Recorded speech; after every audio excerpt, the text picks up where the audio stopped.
Hello అండి. ఎండాకాలం అయితే వచ్చేసింది. ఎండాకాలం అయితే మన ఇంట్లో ప్రతి ఒక్కరింట్లో ఖచ్చితంగా వాటర్ మిలన్ అయితే ఉండాల్సిందే. అట్లనే మా ఇంట్లో కూడా ఖచ్చితంగా అయితే ఇది ఉంటుంది. ఇంకా నేను నైట్ తీసుకొచ్చి ఫ్రిడ్జ్లో అయితే పెట్టేసిండు మా ఆయన. నేను దీన్ని చూసి చూడనట్టయితే మర్చిపోయినా. ఎందుకంటే ఇది నేను ఎక్కువగా ఇష్టపడి తినను కాబట్టి ఇంకా దీన్ని బయటకు తీయలేదు.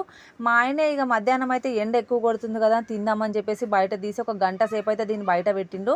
పెట్టిన తర్వాత ముక్కలన్నీ కట్ చేసి ఇంకా బయట పిల్లలందరూ ఆడుకుంటున్నారు. నువ్వైతే ఎట్లాగో తినవు, కనీసం పిల్లలన్నా తింటారని చెప్పేసి ఆ పిల్లలందరినీ అయితే పిలిచి మనిషికి ఒక ముక్క అయితే ఇచ్చిండు.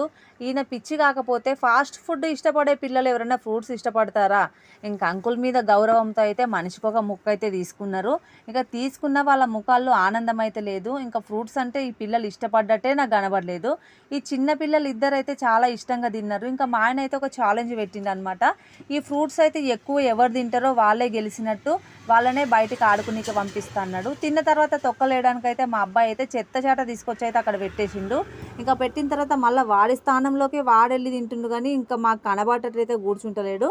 ఇంకా డోర్ వెనకాల వెళ్ళి తింటుండు అనమాట. ఇదేందో ఇంకా చిన్న పిల్లలు అయితే తిన్న తర్వాత మళ్ళీ పీసెస్ తీసుకొని మళ్ళీ తింటున్నారు.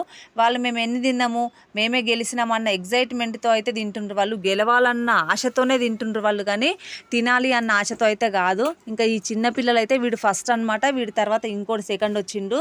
అసలు గ్రేట్ పిల్లలు అనమాట. ఇప్పటి నుంచే గెలవాలన్న ఆశ చాలా ఉంది వాళ్ళ లోపల. ఇంకా తినేసిన తర్వాత పిల్లలు అయితే బయటికి వెళ్ళిపోయిండ్రు, వాళ్ళిద్దరు గెలిచిన వాళ్ళు అయితే. ఇంకా వీళ్ళు ఉన్నారు చూడండి, ఆ ఇచ్చిన ముక్కనే పట్టుకొని లాస్ట్ వరకు అయితే వేలాడుతున్నారు వీళ్ళు.